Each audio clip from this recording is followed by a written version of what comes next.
দ্বিতীয় ওয়ানডেতেও আয়ারল্যান্ডকে হারালো বাংলার মেয়েরা, সিরিজ জয় নিশ্চিত করেছে টাইগ্রেসরা।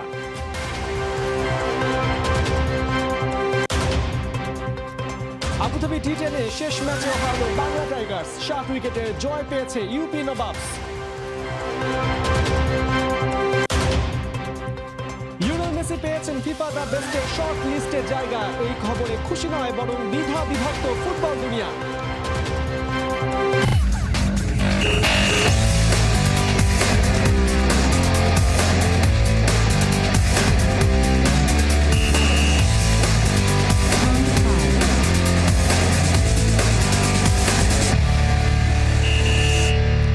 খেলাযোগে আপনাদের সাথে আছি আমি পার্থ বণিক।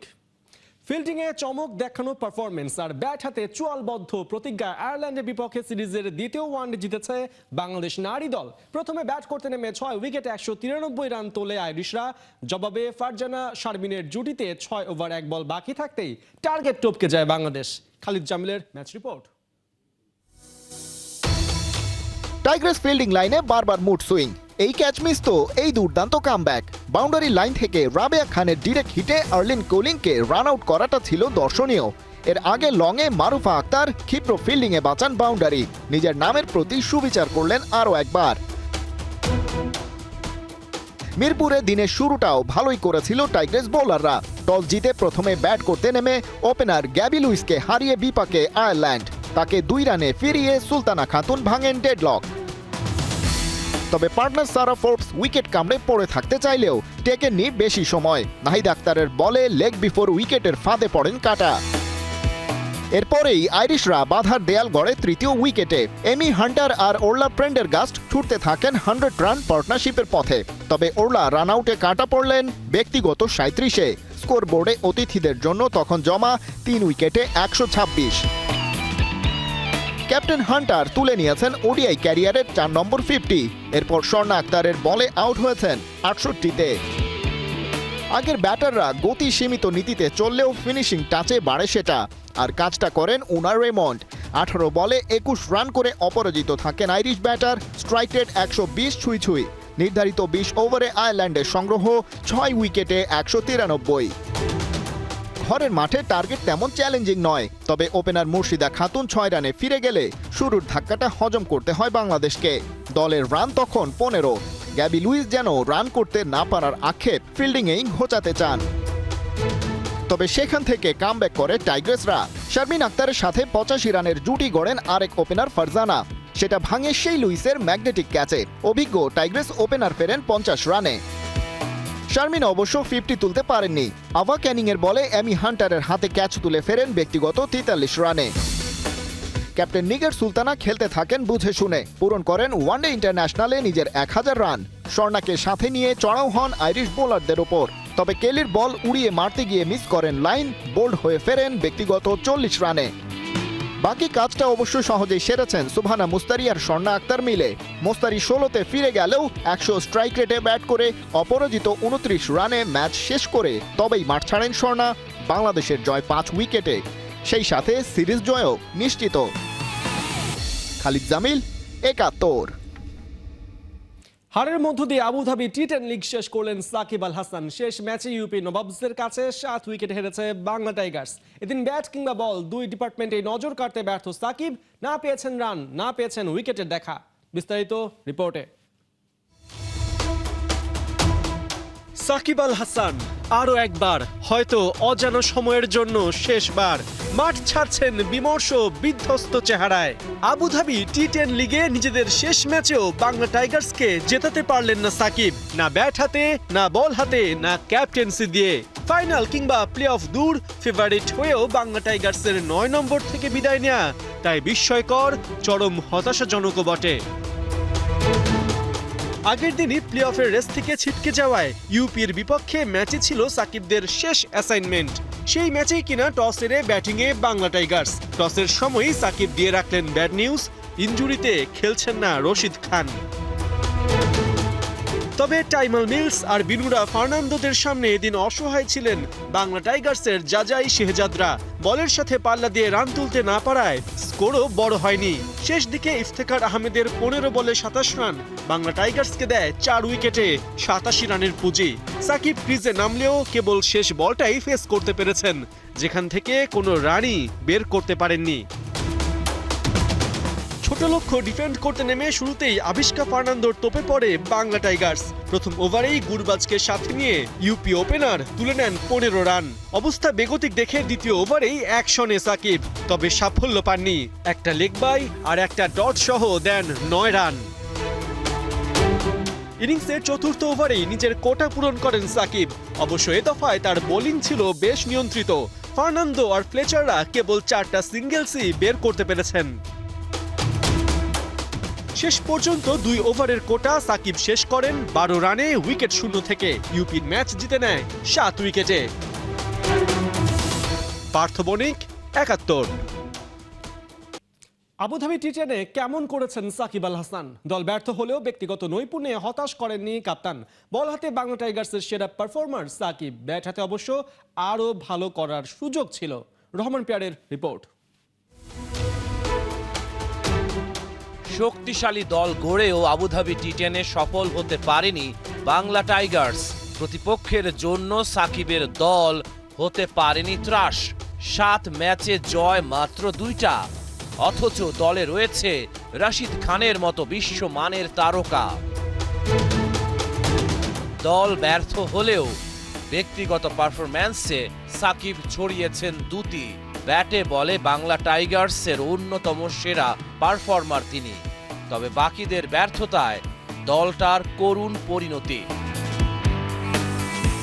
বল হাতেই সাকিব বেশি কার্যকরী। 7 ম্যাচেই শিকার করেছেন 5 উইকেট। 1 রান খরচায় 2 উইকেট, ইনিংসে বেস্ট। ওভার প্রতি খরচ করেছেন 9.27 রান। সাকিব বাংলা টাইগার্সের সেরা বোলার। দলটার হয়ে আসরে সবচেয়ে বেশি উইকেট তার। দ্বিতীয় সর্বোচ্চ 4 উইকেট নিয়েছেন জশ লিটল। 3টা করে উইকেট শিকার করেছেন রাশিদ খান, ইমরান খান ও ডেভিড পেইন।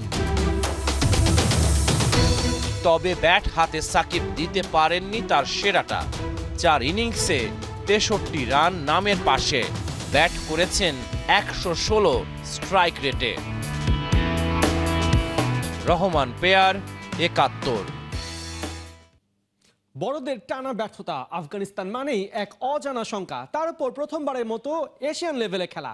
অনূর্ধ্ব-19 এশিয়া কাপের প্রথম ম্যাচে এই সব বাধা উতরে গেছে বাংলাদেশ।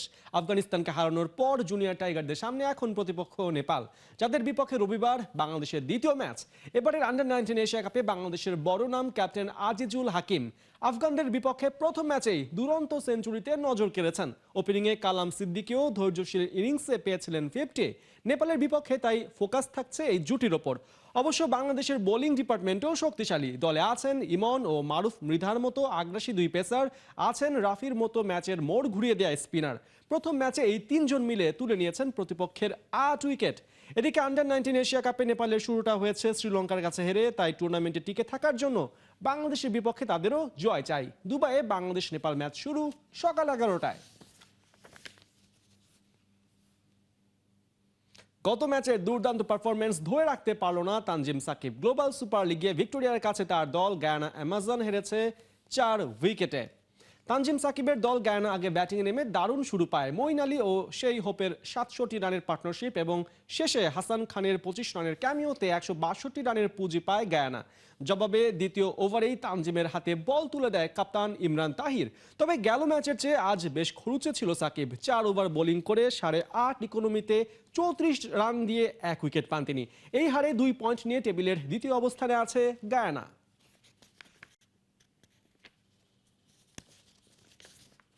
কোহলি কি ফের ফিরছে আরসিবির ক্যাপ্টেন্সিতে? যে সেই লোক নয়, খোদ এবি ডি ভিলিয়ার্স জানাচ্ছেন এমনটা। শুধু এবিডির বক্তব্যই না, আরসিবি অফিসিয়ালদের বক্তব্যে আছে একই সুর। বিস্তারিত মাহাদি হাসানের রিপোর্টে। যেখান থেকে বিরাটের দাদাগিরির চ্যাপ্টারটা শুরু হয়েছিল সেখানেই শেষের শুরুটা হোক কাপ্তানিতে। বড়জোর আর 3 মৌসুম আইপিএল খেলবেন, ইন্টারভিউতে বলেছিলেন এমনটা। অকশনের শান শকতে ভরা মহলে যেভাবে রুপির বস্তা নিয়েও চুপ থেকেছে আরসিবি, ক্যাপ্টেন ম্যাটেরিয়াল যারা তাদের দিকে হাত বাড়ায়নি, তাতে অনেকেরই বিশ্লেষণ হয়তো অধিনায়কত্ব ফেরত চেয়ে নিয়েছেন বিরাট। কখনো ট্রফি না জেতা আরসিবিকে আইপিএল জিতিয়ে করতে চান শেষ। রয়্যাল চ্যালেঞ্জার্স বেঙ্গালুরুর লেজেন্ড এবি ডিভিলিয়ার্স বলছেন, আরসিবির অধিনায়ক হিসেবে আমি বিরাট কোহলিকে দেখছি। ওরা যেভাবে স্কোয়াড সাজিয়েছে তাতে এমনই মনে হচ্ছে। বিরাটের সঙ্গে এ বিষয়ে তার কথা হয়েছে কিনা স্পষ্ট নয়, তবে ডিভিলিয়ার্সের সঙ্গে কিং কোহলির যা সম্পর্ক তাতে তিনি স্রেফ অনুমানের ভিত্তিতে কিছু বলছেন না বলেই মনে করা হচ্ছে। কাছের বন্ধু বলে কথা। এর আগেও কোহলির দ্বিতীয় সন্তান জন্মের খবরটা সবার আগে দিয়েছিলেন এভিডি। কোহলির কাপ্তানিতে ফেরার সম্ভাবনা জোরালো করছেন আরসিবির ডিরেক্টর অফ ক্রিকেট মো বোবার্ট। কদিন আগেই বলেছিলেন 5 টেস্টের মাঝেও দল গঠন নিয়ে কথা হয়েছে কোহলির সঙ্গে, অর্থাৎ আরসিবির টিম তৈরি হয়েছে বিরাটের পরামর্শেই। 2021 সাল অবধি বেঙ্গালুরুর অধিনায়কত্ব করেছেন বিরাট। এরপর ব্যর্থতায় দাদাগিরি থেকে দূরে থাকা টানা। শেষ ভালো যার সব নাকি ভালো তার। ব্রেকের পর আবার কাপ্তানি যদি ফিরে পান, যদি পারেন আইপিএল জেতাতে, ফিনিশিং টাচটাই লোকে রাখবে মনে। মাহদি হাসান, 71। ভারত দল পাঠাবে না পাকিস্তানে, আর হাইব্রিড মডেলকে পাকিস্তানের প্রত্যাখ্যান। চ্যাম্পিয়ন্স ট্রফির ভবিষ্যৎ নির্ধারণে বৈঠকে চরম উত্তেজনা। 15 মিনিটেও টিকল না আইসিসির বৈঠক। ঝুলেই থাকলো চ্যাম্পিয়ন্স ট্রফি 2025-এর ভাগ্য। টুর্নামেন্ট শুরু হতে সময় বাকি 2.5 মাসেরও কম, অথচ এখনো কেউ জানে না আদৌ পাকিস্তানে হবে কিনা চ্যাম্পিয়ন্স ট্রফি। বৈঠক থেকে কোনো সিদ্ধান্ত না আসলেও আইসিসি জানিয়ে দিয়েছে হাইব্রিড মডেল ছাড়া আর কোনো উপায় নেই। পাকিস্তান যদি এই প্রস্তাবে শেষ পর্যন্ত রাজি না হয় তবে ভেন্যু সরে যেতে পারে বলে হুঁশিয়ারি দিয়েছে আইসিসি। বৈঠকে বাংলাদেশের সাম্প্রতিক রাজনৈতিক প্রসঙ্গ তুলে আনে বিসিসিআই। এদিকে বিভিন্ন সূত্র বলছে পাকিস্তান রাজি না হলেও টুর্নামেন্টে অংশ নেওয়া বাকি দেশগুলো পক্ষ নিয়েছে ভারতের। হাইব্রিড মডেলে আয়োজন নিয়ে অংশগ্রহণকারী দেশগুলোর কোনো আপত্তি নেই। বোঝাই যাচ্ছে ভারতের দাদাগিরির সামনে এই লড়াইয়ে পাকিস্তান একাই পড়ে যাচ্ছে।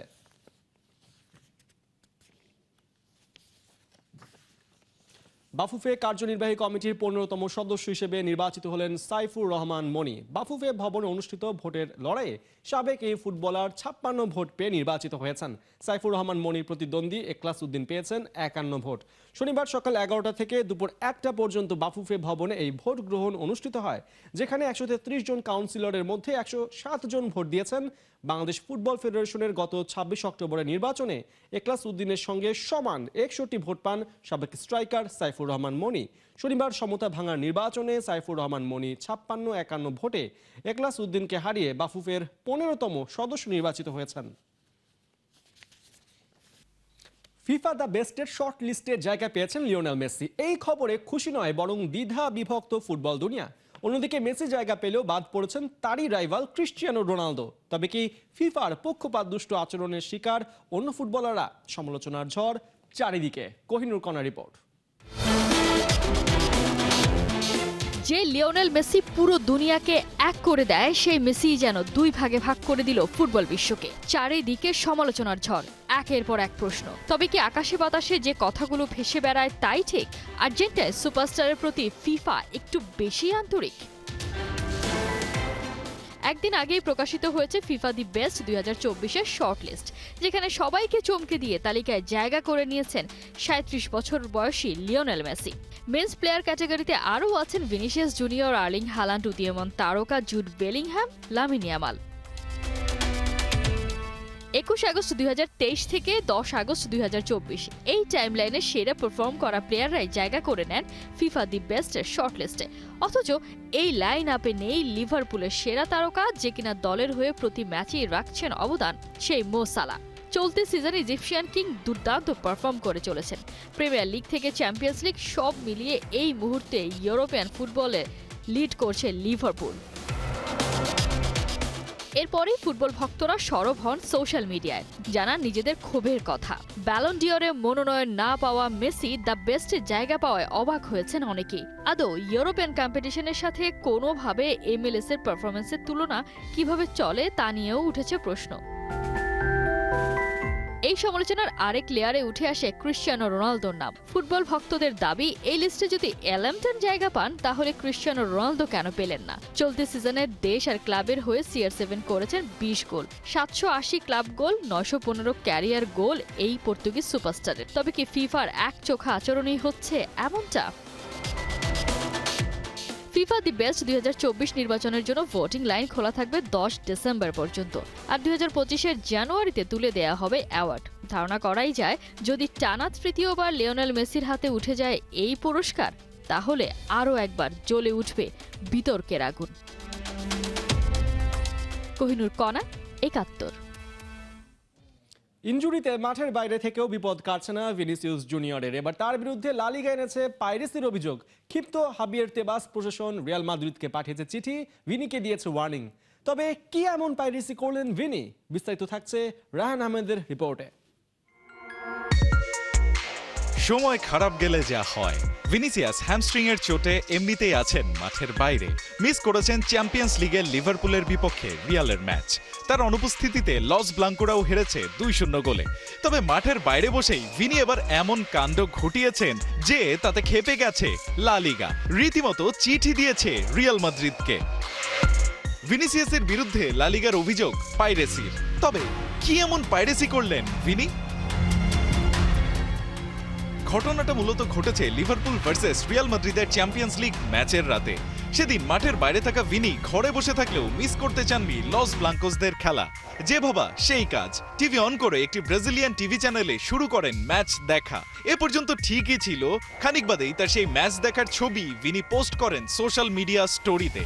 ব্যাস, বিপত্তি বাধে এখানেই। লা লিগা ধরে বসে ভিনিকে। তাদের কথা, ভিনি যদি স্পেনে বসে খেলা দেখতেই চান তবে তাকে তা দেখতে হবে মুভিস্টার টেলিভিশনের মাধ্যমে। ব্রাজিলিয়ান চ্যানেলে দেখাকে তারা গণ্য করছে পাইরেসি হিসেবেই।